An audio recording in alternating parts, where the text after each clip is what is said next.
তো এই জন্যে আমাদের মূল জায়গাটা হচ্ছে জেরুজালেম। মূল জায়গাটা কি?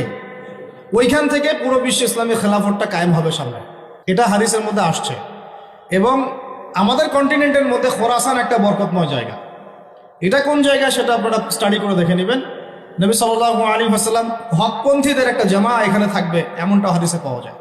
এবং তারা যুদ্ধ করতে করতে করতে করতে শেষ পর্যন্ত বাইতুল মুকাদ্দাস জয় করবে ইনশাআল্লাহ। এটা হতে যাচ্ছে। তাহলে আমরা কিন্তু হকের অনেক কাছাকাছি আছি। আমরা যদি সুযোগ নষ্ট করি এটা আমাদের ব্যর্থতা। আল্লাহ পাকের কোনো কিছু যায় আসে না, আপনি সেজদা করেন বা না করেন। একজন আলেম আমাকে বলেছিলেন, ওনার কাছে দার্স নিচ্ছিলাম, উনি বলছিলেন যে এই যে রাস্তার মধ্যে আমরা যখন হাঁটি একটা পোকা পড়ে আছে, ধরেন একটা ফল পড়ে আছে, ফলের মধ্যে পোকা ধরে গেছে, বাজার করতে গিয়েছেন একটা ফল দেখছেন ওর মধ্যে পোকা পড়ে গেছে। এমনকি আমরা ওয়াশরুমে যাই, ওয়াশরুম যদি মাইক্রোস্কোপ দিয়ে দেখেন ব্যাকটেরিয়া আছে না নাই? আছে না? ওরা পর্যন্ত আল্লাহর তাসবিহ পাঠ করে, সুবহানাল্লাহ।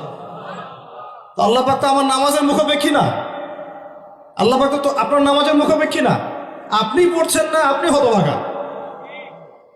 এই আসমান জমিনে সবাই আল্লাহর তাসবিহ পাঠ করছে।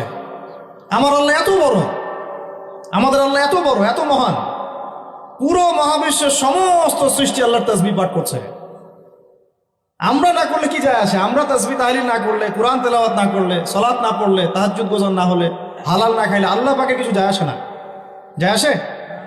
এটাই যদি ফিল করেন তাহলে ইনশাআল্লাহ আপনি মাথাটা নত করে আল্লাহর কাছে ফিরে আসবেন। সেই অনুভূতিটা জাগ্রত করার চেষ্টা করছেন। আরেকটা অনুভূতি নেবেন বাসায় গিয়ে। এবার এগুলো আমরা ভাবি, এভাবে ভাবার চেষ্টা করি। এই যে আমরা এখানে বসে আছি, ধরেন 5,000 মানুষ, কথার কথা, মনে করেন আমরা কেউই দুনিয়াতে নাই। এই দুনিয়ার ঘূর্ণন থেমে যাবে কি না? থেমে যাবে? এই দুনিয়া ঘুরবে না ঘুরবে না? রাত দিন আসবে না আসবে না? আমাদের পরিবার থাকবে না থাকবে না? মাঝখান থেকে আমরা আমাদের সময়টা এবং সুযোগটা নষ্ট করলাম। অতএব এত চিন্তা বাদ দেন, চাকরির কি হবে, ব্যবসার কি হবে, আমার মা বোনের কি হবে, আমার পরিবারের কি হবে, আমার এইটার কি সেটার কি, সব চিন্তা বাদ দেন। আপনি এখন আগে চিন্তা করেন যে আমরা দুনিয়াতে কিভাবে আল্লাহর দিন পালন করব, কিভাবে পরকালে নাজাত পাবো। আগে নিজের চিন্তা করেন। আমরা তো মানুষের চিন্তা করে করে লাইফ নষ্ট করে ফেলে দিলাম। এখন আপনারা শিক্ষা নিচ্ছেন না দিনের। কেন শিক্ষা নিচ্ছেন না?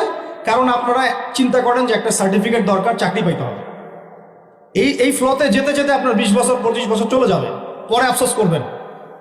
ওই সার্টিফিকেট আপনি কার জন্য চান? নিজের জন্য, একটা ভালো মেয়েকে বিয়ে করতে চান, হালাল খাইতে চান, এই তো আপনার সন্তানদের ভবিষ্যৎ চান। এটাই তো আমাদের গোল নাকি?